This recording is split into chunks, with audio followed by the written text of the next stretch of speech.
So, like, if you are that way, can it be put in adjectival form, like prolixus, or like prolixiferous? I think prolixity is it's kind of the form of the word. Of course, that's because that's the noun, right? Being prolixity. Prolixitous. Yeah, I don't know. Yeah, I don't know all the different forms of the word. Get off my back, man!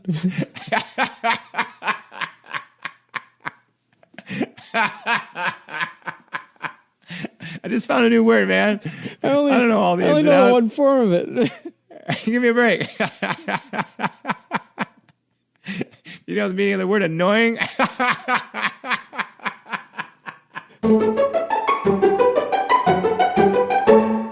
Welcome back to Reason Together, the podcast for Christians who think about stuff. I'm Thomas, here with Daniel for another episode. Good morning. How are you today? I'm doing well. And want to thank, as we jump into this episode, I want to thank each one of our patrons and our elite patrons who sacrificed to support this podcast. We just prayed for you before we started this podcast, and I do want to say thank you for your support, and that means something to us. And if you're interested in supporting these conversations, you can go over to patreon.com/reasontogether and join those other patrons in various tier levels of what you want to support per episode. But anyway, that's available to you. For the elite patrons, they do get behind the paywall access to the after show. They get a free T-shirt.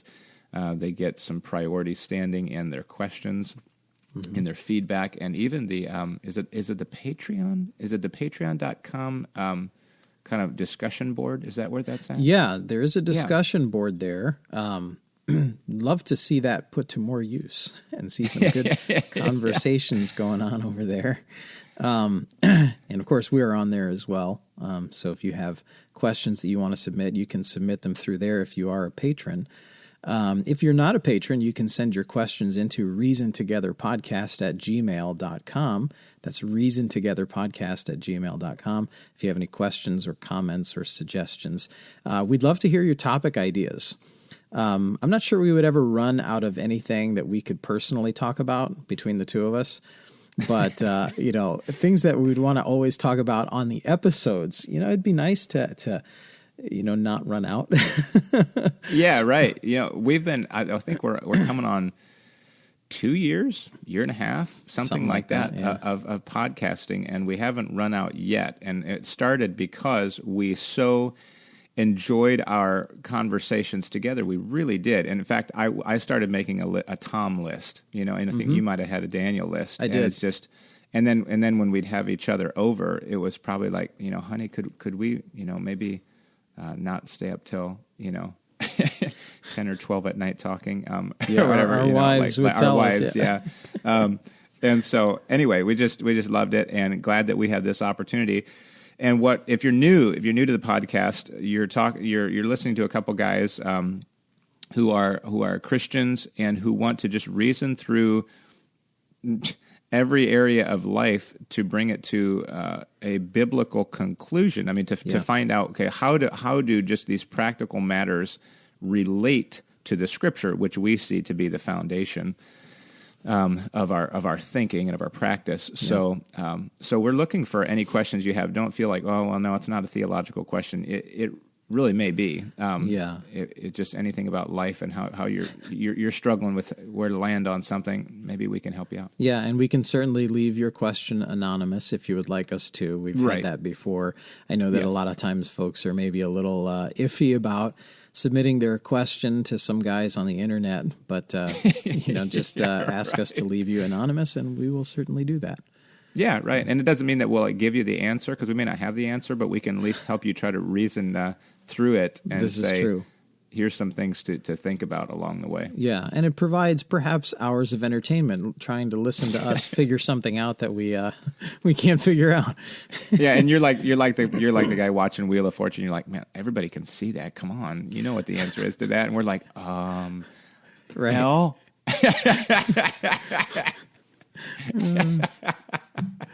Anyway. Oh boy. We do want to do something a little different today, at least at the outset here. I thought we would have a puzzler that we could put out there to our listeners, just because it would be fun to do, and I think the listeners would enjoy it, and there's the possibility of winning something here. We've recently recommended some books on this podcast by Bob Schultz, and I'm working through the one called Practical Happiness with my sons, and we decided we'd like to give away a copy of that book for free to a listener who submits the correct answer to a puzzler question that Daniel has drummed up this morning. And basically all you would have to do is send us an email at reasontogetherpodcast@gmail.com and give us your answer to the puzzler. And if you get it correct, we will randomly choose from all of the correct answers we receive. We will choose a winner, and we will send you Practical Happiness by Bob Schultz. Right. So one more time, you have to go to reasontogetherpodcast@gmail.com. Give us your answer. We'll select from the correct answers to select a winner. Now, here is your question. There is a Bible character who worshipped the Lord, but he knew that he was going to go to the house of a false god and be required to bow. And he asked in advance for pardon when he went to the false deities, temple or whatever, and would bow. He said basically, "The Lord pardon thy servant." And a prophet of God said, "Go in peace." So in advance, he knew he was going to go to a temple of a deity he did not worship and be required to bow, and he was asking in advance for pardon, and the prophet of God said, "Go in peace." Wow, and we are looking for the name of that biblical character. Okay. Yes. All right, well, there you have it, listeners. There is your puzzler. Start thinking. And if you know the right answer, submit that to reasontogetherpodcast@gmail.com. We'll give it several weeks to to soak in there and see how many answers we get back. And we will try to select from among those who won the book. Yeah. I'm looking forward to somebody getting that. Yeah. Practical Happiness by Bob Schultz. Yeah. Well, getting into the conversation for today, I sent you a link to a video last night that struck me as odd, to say the least. Okay. Do you want to describe that video? Yeah, I will. I thought, and I'm going to give you my take right off this top. I mean, I thought it was touching in a sense if it wasn't so sad that because of the current climate, somebody felt like it had. Anyway, so it was this girl. I have to say she was kind of intuitive for a girl. I mean, or kind of ingenious for a girl. I mean, and I don't mean that sounds bad. For a little girl. That does sound bad. Yeah, that came out wrong. For a little kid. For a little kid, right. Yeah. I mean, because she wasn't, I don't know, I'd probably put her at 8, maybe 9. Anyway, she made this screen, quote unquote, whereby it was in a doorway, whereby she could hug her grandma and grandpa entirely like encased in plastic or like covered by plastic. So she had, of course, plastic the whole doorway, and then she had created these armholes, and then as you stuck your arms through the hole, it was still encased in bags so that your arm and hand wrapped in bags could reach around and hug her grandma, while her grandma reached through from the other side, totally encased in bags and shrouded by plastic, and hug her granddaughter. So the idea was that she made this totally, COVID-safe means of hugging her grandparents, and they could hug her. Yeah. That was unique. Yeah, and though I think our responses were similar to that video, I think yours were slightly different, like just subtly different than mine. You used the word touching in that, and then you use the word sad, and I also used the word sad when I responded to that video. But you didn't. But there was another word that I used. Do you recall what it was? Is it weird or dumb? It was the word dumb. Okay. Yeah, there's a little bit of difference there. Touching dumb. And I don't say that to disparage the child. Okay. I understand the child was responding to something that they really were concerned about and believed was legitimate. And I give that to a child. What frustrated me is that the look on the parents' face or the grandparents' faces, and I'll send this in the show notes for the listeners who are interested. You probably heard of them before. They're known as hug stations or hug tarps, and it's apparently a viral thing now. There's numerous videos going around the internet now about hug stations. Wow. Okay. And some of them are just basically a frame up in somebody's yard with a shower curtain, a clear shower curtain with armholes cut in it, and then the armholes are lined with bags so that their arms can go through and they can hug each other. And I'm not so frustrated by the innovation. I think innovation is cool. Yeah. If a girl is being innovative and she creates something like that, I think that's great. That shows a good mind for creativity and innovation. What frustrates me is the look on the people's faces that to them, this is perfectly normal. This is okay. This is somehow great.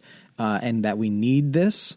Their thinking has come so far that this kind of odd contraption is a relief because it solves a true problem. Right. And again, we're not ones that are saying COVID is a hoax entirely. No. It is a real virus. People have died from it. I understand that. But here's the thing. I guess what the look on the people's faces kind of tells me in some way is that their thinking has totally changed from pre-COVID days to where this now seems like an accepted part of life. And I'm troubled by that. Okay, because I mean, frankly, COVID is not as dangerous as we originally thought. Ridiculous numbers of people survive this, even people with comorbidities and other problems, even elderly folks. And there are, of course, some who die from it. But the vast majority of people who get it will survive from it. But there would have been a time in history where if someone would have built a hug station because they were afraid of, influenza or the common cold or something else, to build a hug station would have been considered weird. And reporters would have at least maybe said some sort of caveat that as bizarre as this looks, this works for them.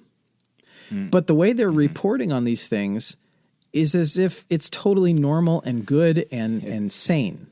It feeds into the mania that this should be seen as like you're saying, normal. And maybe to go back to my statement, not that the grandparents looked like it was an answer to a problem. Honestly, to me, it was just kind of like, okay, I'm hugging my granddaughter. But like you say, it's more like it's just normal. Like, okay, fine, whatever. I'm trying to put myself in the shoes of a grandparent, even though I'm not a grandparent. And I'm looking at that and I'm saying, if I was the grandparent behind the plastic, my first thought would be, okay, kids are literally safer from coronavirus than they are from the flu. I'm the only one here at risk of dying. I'm a grandparent. I'm just going to tear down this plastic and hug my grandchild.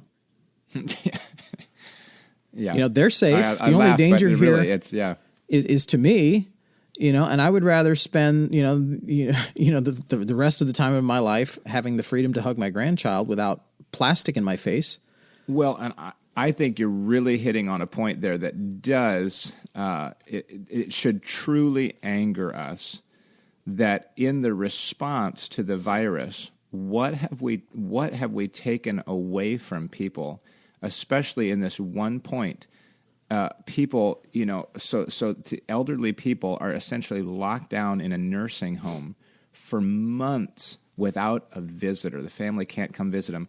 A man is dying in the hospital, and his family can't be by his side. Yeah. That is terrible. Yeah. I mean, come on. You know what I mean? So, a guy in his last moments, you want to be with your dad or your dad be by whoever, and And to have that comfort as he leaves, this one time in life when he's departing into death, and you can't be there to say goodbye, you can't be there to hold his hand, you can't be there to speak whatever words you'd say because somebody else might get sick, maybe a little kid who's not even he's going to practically be asymptomatic or whatever. You kidding me? It's quite frustrating. I mean, you even heard about the one nursing home. I forget where it was exactly, but the elderly folks there were literally protesting, like with signs. I may have heard of that because they felt like they were imprisoned. They were protesting, and they were willing to risk their health and safety to have a normal relationship with their family members. And thinking about all this with the hug station and all this other stuff, the thought crossed my mind. We talked about it before, but I want to pose it in different questions. Is liberty more important than safety? Yes, I agree, and I think just a basic few minutes of thinking through that would prove true for anyone else. Liberty is more important than safety. And probably the best example of that is our armed forces who put their safety at risk to preserve our liberty. They're the ones doing that on behalf of the entire nation. If liberty wasn't more important than safety, we would have no military. We would just say, okay, we don't need that. But no, I think as a nation, we understand liberty is more important than safety. But modern culture is so afraid of death. We have a different relationship with death than I think even previous generations had 100 years ago, 150 years ago, where people understood, even as a young child, death happens, and they didn't hide that. They didn't hide the ball from their kids. It was a real part of life and understanding that, people die, and sometimes people close to you die, and it's not fun, and it hurts, and it's sad, but that's just the circle of life, if we want to call it that. And it's like today, everyone is so insulated from the concept of death that we fear it so much that we're willing to give up simple liberties like hugging our grandchildren, right? Simple liberties we're willing to give up in the name of safety. And I think when we pose the question, is liberty more important than safety? I think the answer is obvious. But let's ask that question a different way. Okay. Is my liberty more important than your safety? And I just had a discussion with my son last night, and I would say yes. But with this understanding is, again, going back to our founders and the concept of liberty as we know it in our country, they did realize that our government, again, was only fitted to a self-governing people. Right. And so what I was saying to him was, he's like, so what if a guy has the black plague or whatever? So we would say, well, he's a threat, to our safety. So we should be able to board him up in his house. No. Now, if he were to come and cough in somebody's face, that would be the intent to harm. But if he's like, man, I'm starving to death, I got to go get some food in the grocery store. Well, he's got to go out and shop. I need to avoid him. Yeah. You know what I mean? And so if I want to protect my own safety, I can wear a hazmat suit if I want to, but I don't, like you're saying, for my safety, do I have to impinge on your liberty to say, no, you have to do this to keep me safe? No. Yeah, no, I'm inclined to agree. Though I don't know if I would have to wear a hazmat suit to protect myself from a guy walking around with the plague, I would feel like then my liberty is being infringed on, of course. But that's a difficult question practically to answer. How do we cope in a society like that, where people view a maskless person as an affront to their safety, and the maskless person views the masked person as an affront to their liberty? That's a frustrating and complex problem to deal with in society. But I do generally agree with you that, my liberty is more important than your safety. It sounds like a jerk thing to say, but frankly, if everyone had that viewpoint, I think there'd be a whole lot more practical solutions to the COVID restrictions problem. Yeah. And I mean, obviously what I stated a minute ago was an extreme and you know, and things like that, you know, the hazmat suit. But, to say, anyway. But I guess going back to the whole hug station thing, I was having another thought as I was thinking about that and to relate this to a Bible issue. Mm-hmm. I got to thinking about the difference between an addiction and mental enslavement. Okay. And I think sometimes people equivocate those two things, you know, because you say someone who is addicted to something is in a sense enslaved to it. And I agree with that basic premise. But like an addiction is something that changes your compulsion, your impulses, where you now do something as a habit without thinking about it because you're addicted to it. Okay. Like the smartphone addict will just pick up their phone every 5-10 seconds and look at it for no good reason. It's still a choice, but it's been so ingrained, it's become a habit that you don't even think about the choice. Yes. Yeah. Addiction changes the compulsion and the impulses. Whereas mental enslavement is essentially a change in one's lifestyle based on a change in one's thinking, like a complete seed change in someone's thinking, where they are now tied to a certain way of thinking, and they can't get out of it. They can't reason their way out of it. And I think when I saw that hug station thing and I saw how those people were acting like this is perfectly normal, I realized at that moment that many people's minds today are enslaved to COVID. It's now affected our thinking so much that if you watch any kind of video from the pre-COVID days where people shook hands or hugged or didn't social distance, your first thought in your mind is, oh, that's weird. It's like, oh, wait, what's going on? Oh, that's right, it's pre-COVID. And you start looking at life differently. And you know, when people go out in the stores now, it's like they compulsively, you know, wash everything and, you know, douse themselves in, you know, hand sanitizer and the mask, you know, you'll watch them walk away from their car and immediately turn back to go get their mask. And it's like, it's totally changed the way people think now. This goes beyond, you know, addictive or compulsive behavior. This is now a seed change in the way people think. And that makes me a little bit concerned. Mm-hmm. Now, if I could push back just a little bit, you said they can't get out of it. They can if they'll do their homework and if they'll stand against the peer. I mean, if they'll say, you know, everybody may be thinking this, but my reasoning tells me something else. I think they can change that or resist that seed thought change. It's not like they're being enslaved against their will per se.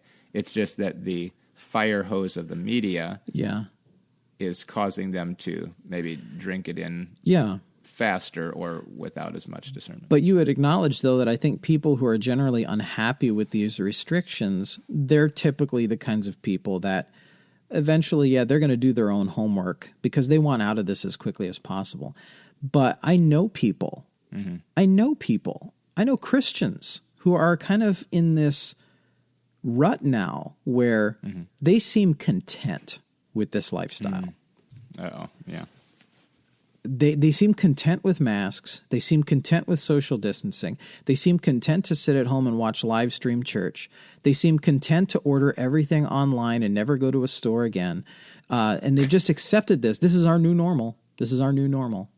It's like, well, now hold on. Are you really going to lay over that easy? Are you really going to do so little thinking on your own that you've accepted this? And that's maybe the thing is they don't see, they don't necessarily see the danger to the liberty. They just go, oh, well, you know, it's counter to my comfort or my convenience, but I guess I just have to give that up. They don't see necessarily the threat to the liberty. And that's where it's helpful to hear a conversation for somebody to even bring it up and go, wait a minute, is something being taken from you that you don't even realize? Yeah.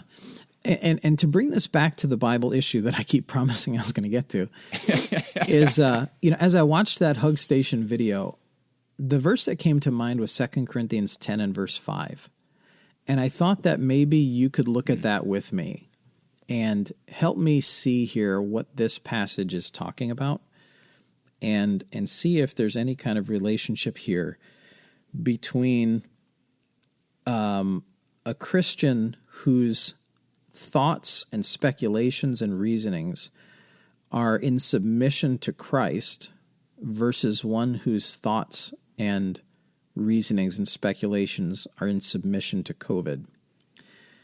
And it says there in 2 Corinthians 10 and verse 5, actually, let me back up a little bit in verse 3.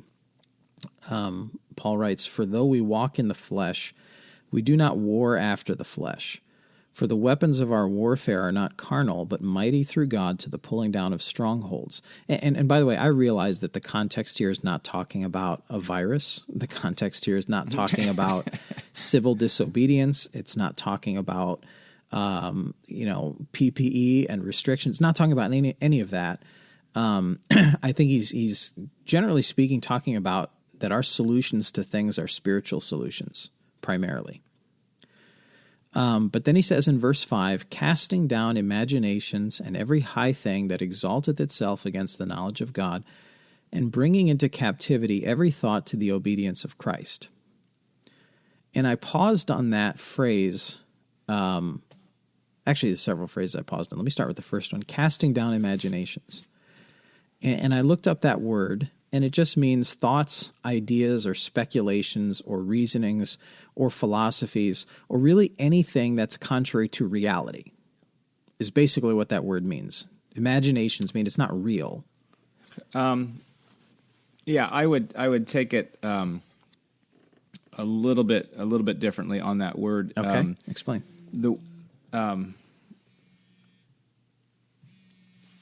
Sorry. Hey, hon. Hey, are you still doing podcast stuff? Yeah. Mm-hmm. Okay. But go ahead. I just automatically for help with your algebra, so didn't know if you were coming home or what you were doing. We're kind of in the middle of it right now. We got started a little late, but I will come home when I'm finished. Yep, I'll be glad to help her. But it may be a little while yet. Okay? All right. Okay, I love you, sweetheart. Bye-bye.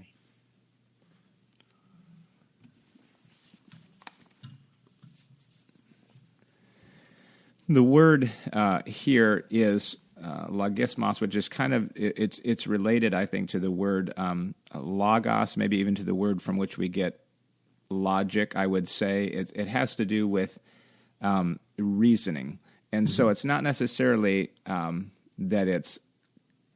I mean, it does lead to this idea that it's counter reality, Right? Because it says that it's every high thing that exalteth itself against the knowledge of God. Against, yeah. But it's basically a reasoning. So you're gonna encounter other people who are reasoning. They're thinking through something and they're putting pieces together, but it's a reasoning that is false in essence. Mm-hmm. I mean, it's a reason because what he's talking about is casting. He's not casting down reasoning, right? But he's casting down a false reasoning. And to me, anyway, that's an interesting distinction because it's somebody who sort of built their argument, but they built it on false premises. Yeah, so I think connections. I think we're saying the same thing, but different ways there. Because I see that as someone is speculating. It's their own thoughts and ideas, their own speculations, their own reasonings. Mm-hmm. These are things that are contrary to the knowledge of God. And the other phrase I paused on in this verse here. And bringing into captivity every thought to the obedience of Christ. What does that mean?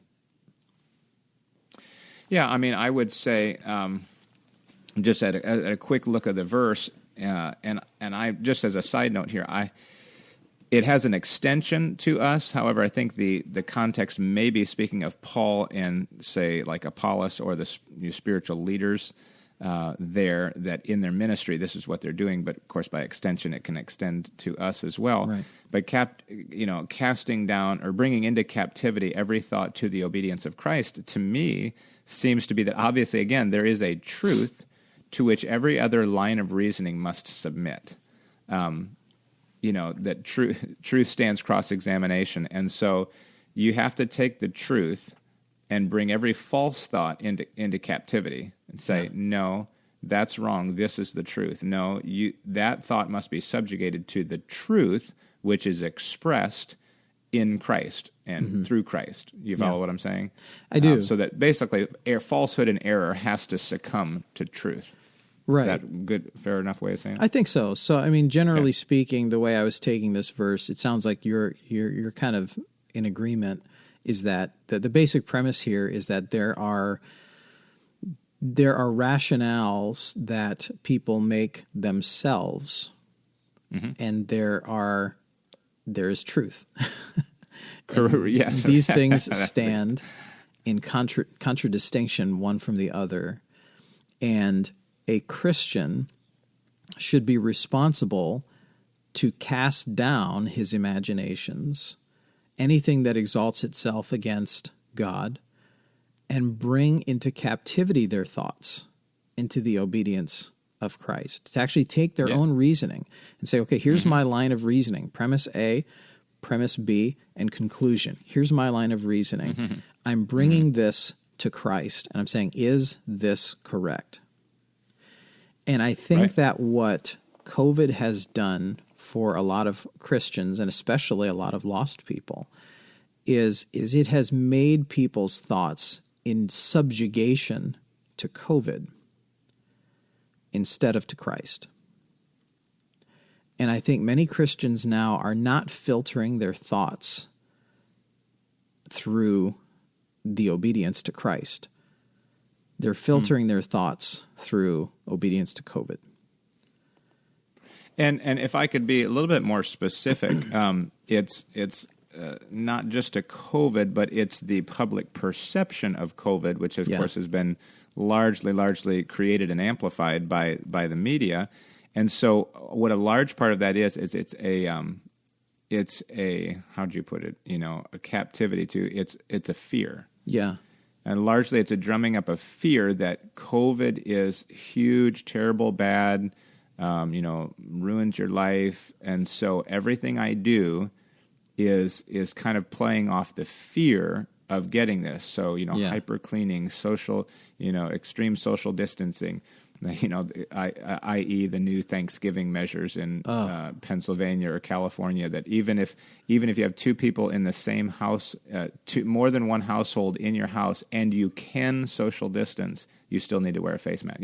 That the face, but it's basically, to me, coming down to the issue of fear. So am I playing my life by fear or by facts and by truth and by the overall perspective that God gives? And what place should my health and the stewardship of my health play in my overall lifestyle? Should it be dominated by the fear of one virus, or are there other things at play? And I think maybe some people who maybe are skeptical of our take on this might think that, these guys, they think we should just throw caution to the wind. And, if they get COVID, look at them. They got COVID now after everything they said. One thing you might be forgetting about the conclusion that I'm trying to make here is that I may get COVID. And if, frankly, and I've already thought through this, I'm willing to die of COVID. Mm-hmm. If COVID kills me, I'm willing for that to happen. You say, boy, that's awful. Well, I mean, fact of the matter is, I would rather be a free man and live a shorter period of time. Well, and to add this facet to it, you're saying unless we look sort of like we're just throwing caution to the wind. You work in the medical sphere. I do. So you kind of see the front lines of some of this stuff. You're talking to medical professionals. You understand even the viability of certain face masks and things like that. You understand the protocol even in a medical setting. And on my part, I've already had COVID. So I can, kind of say we're both coming from, a perspective. We're not saying we ain't got it, ain't never going to get it. And frankly, we were talking about this earlier. I can only speak from the standpoint of the medical places that I work at, and I can't speak for everybody there. But I'll tell you, there's not a majority that really take these restrictions seriously. We do them because our workplace requires them. But on a personal level, having talked with a lot of the people that I work with who are also medical professionals, they're like, this is a bridge too far. they're not part of the machine. Okay. They're not part of this big medicine conspiracy to make everybody wear masks.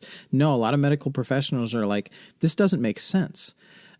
Because, for generations now in hospitals, if you walk up to a patient's room and there's a sign that says droplet precautions, that means wear a surgical mask and put on some sort of, front covering gown to make sure they don't spit on your clothing or anything like that, because droplets, carry disease in that room, so it's a droplet precautions. You go to the next room and it might have a sign that says airborne precautions. Now, that's a different thing. Totally different thing. You need an N95 mask that you've been properly fit tested for and trained on how to use, and you can't walk. And that room has like negative ventilation, so that room is like like airlocked in a way. You walk in there, totally different story, and you can actually get in trouble if you're not wearing the right kind of mask. So medical professionals have known for generations now that regular surgical masks do nothing against airborne viruses. We've known that. This is obvious. This is like grade school level stuff.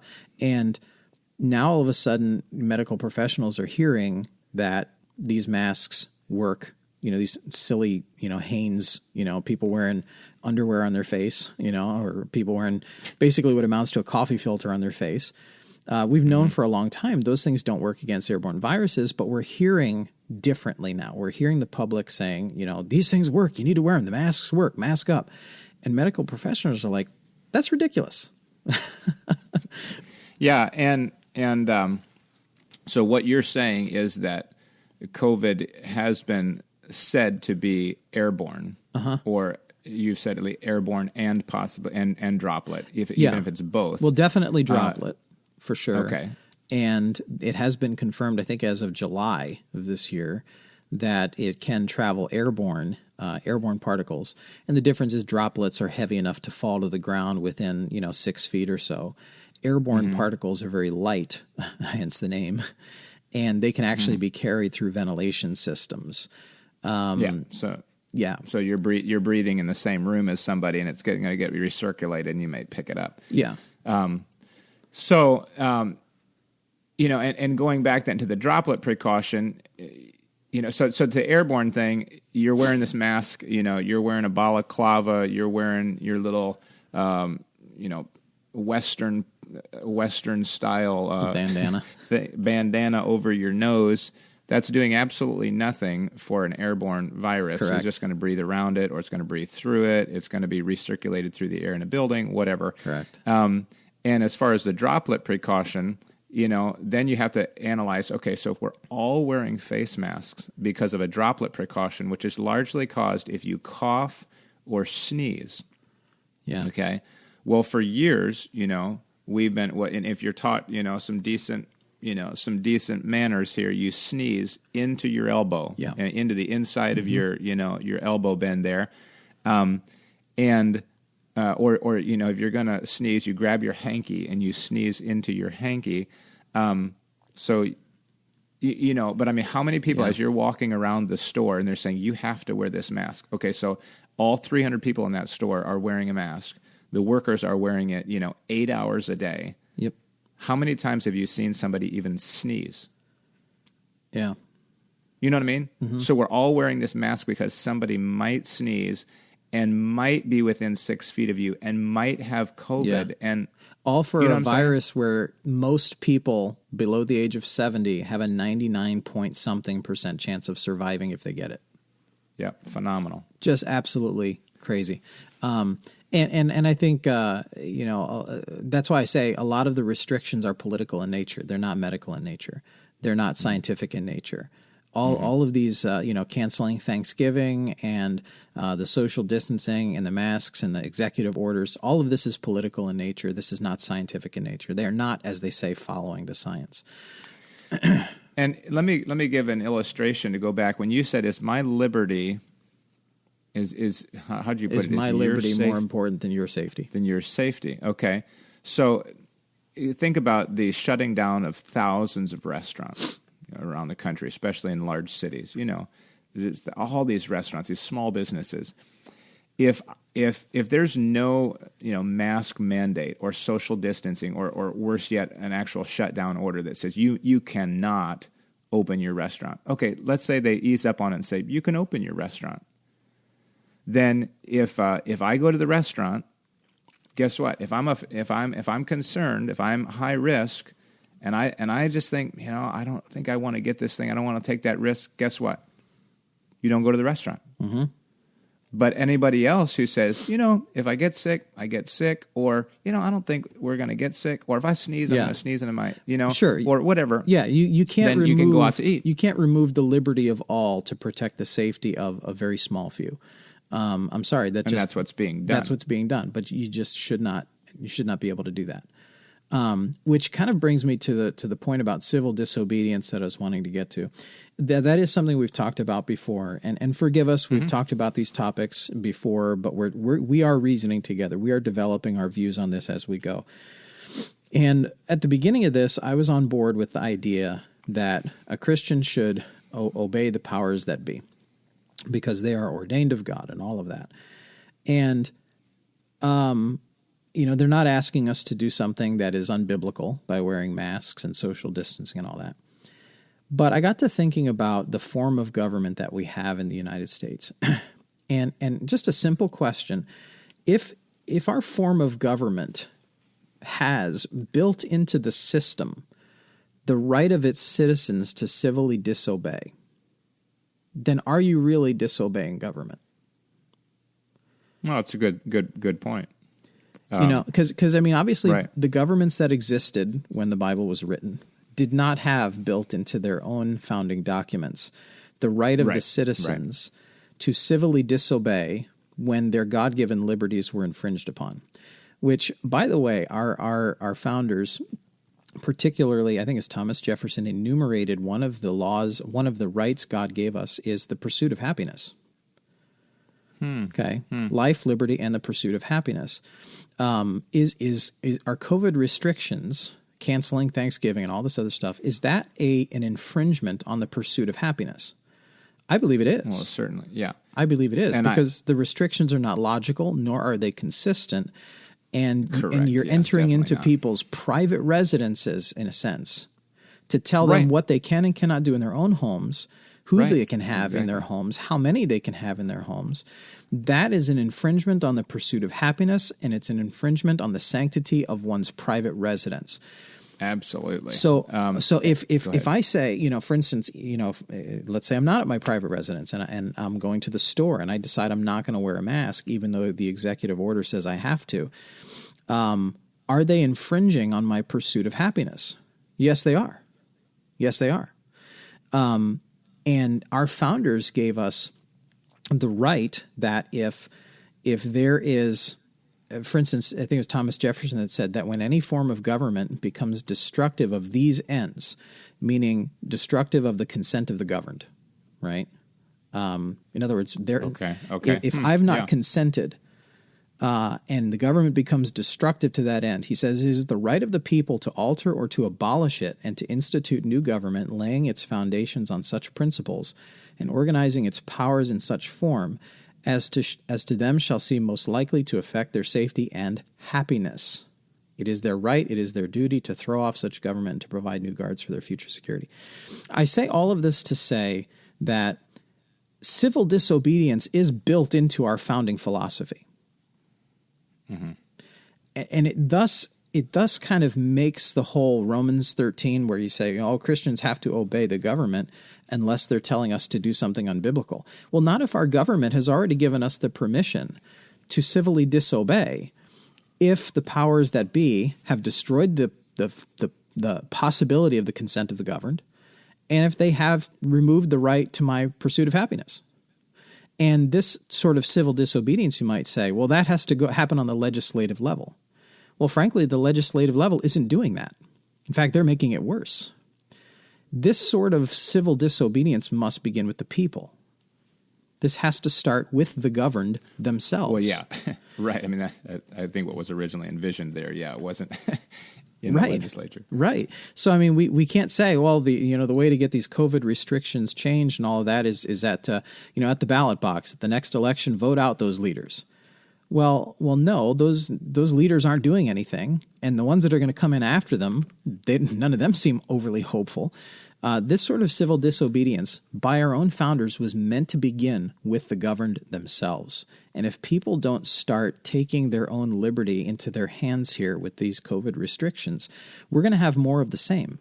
We're going to continue to have this infringement on people's God-given right to the pursuit of happiness and self-agency. And I think for that reason, when we look at Romans 13, and I think it's what is 1 Peter chapter 2, about how Christians have a responsibility to obey the government unless the government is telling us to do something unbiblical. I think we need to rethink that because we have a form of government that has permitted civil disobedience if our liberties are infringed on by the government. So thus, we're not disobeying the government. We're in fact remaining faithful to our founding philosophy by saying, I'm sorry, I'm not wearing the mask. To put it another way, I would say the pertinent question is, should we disobey civil authority, or can we disobey civil authority who have overstepped their bounds?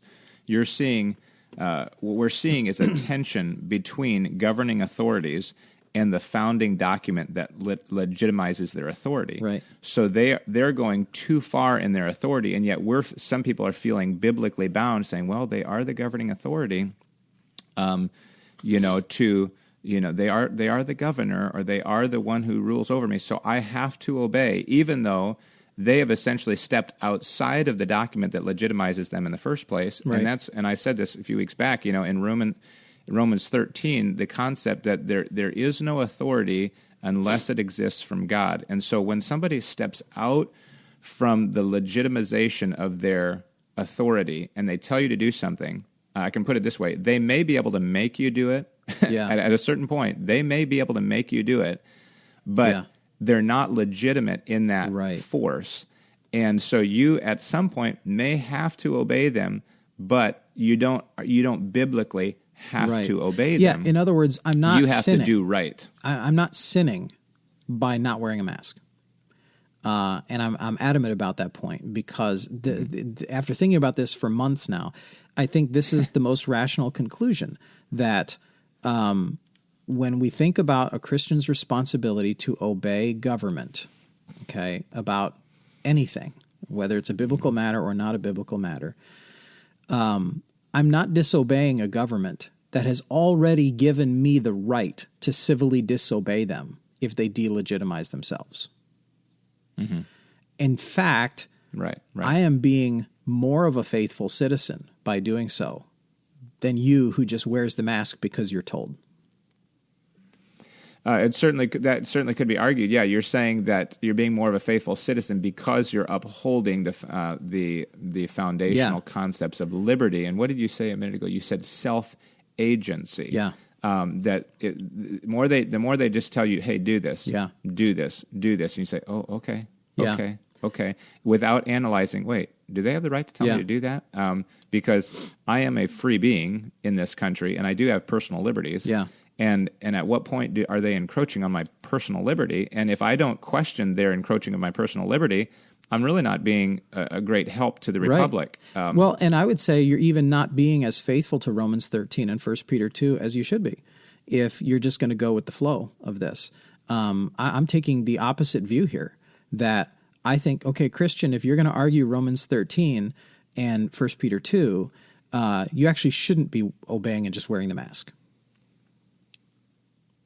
Because you are, in a sense, being more respectful to your government, to the founding philosophy, to the founding documents, by having your self-agency and saying, I'm sorry, government, you've overstepped this time. I'm being faithful to my citizenry here by telling you no.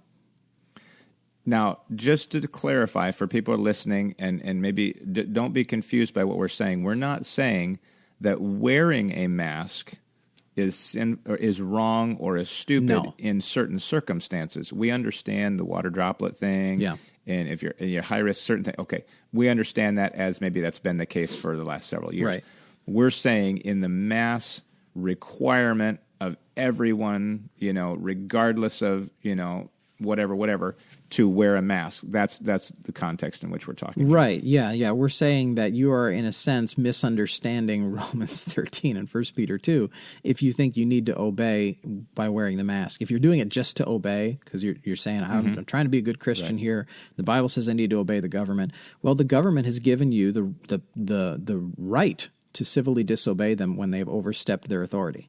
So if you want to be more faithful to Romans 13 and 1 Peter 2, don't just wear the mask because you're told. Have self-agency.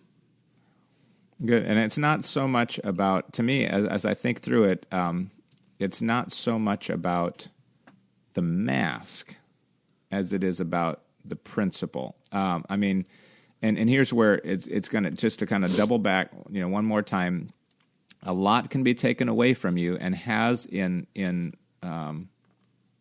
societies of the past, as I understand, or a society of the past, that liberties will be taken away from you in the name of safety, and this is a big public safety. And for the sake of public safety, you need to do this, you need to do that.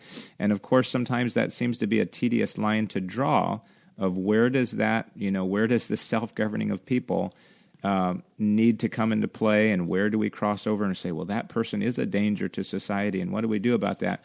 But in terms of, because I want to say, what if the issue were different? We've talked about this before, because we're talking about safety here. Is there a safety issue, and if there is a safety issue, how far can they go?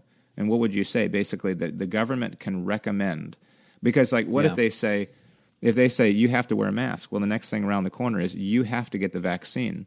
And not only do you have to get that vaccine, you've got to get all vaccines that we determine are safe for the safety of our society. You've got to poke your kid and give them anything we say is safe for society. And by the way, you have to, and you can't go here, and you have to do, it's easy to see that while face masks, we go, oh, well, what big deal is a face mask? How quickly has it come to, you can't meet with other people in your home and be within 6 feet of each other for Thanksgiving. I mean, do you see how quickly that escalated? All within the same year. Yes. Just think of what happens over the next 4 years, right? If Biden is actually elected into office, Christians, we can't just watch our liberties just be taken from us one by one. We're being dismantled piece by piece. And I think we need to rethink that Romans 13 and 1 Peter 2 thing. Yep. Yeah. Well, good. Thanks, Tom. I wasn't really planning on talking about that today. I had another doozy planned, but that was good. Do you want to do that in the after show or next week? Yeah. Yeah, maybe we could do it in the after show. Okay. Yeah. Well, if you want to hear Daniel's doozy of a question, you'll have to go over to patreon.com/reasontogether. That's patreon.com/reasontogether. And sign up at the elite level, and you'll get the after show, and you can hear that doozy of a question. Yes, thanks for joining us. We're encouraging balance, developing perspective, and connecting faith to practice. This is Reason Together.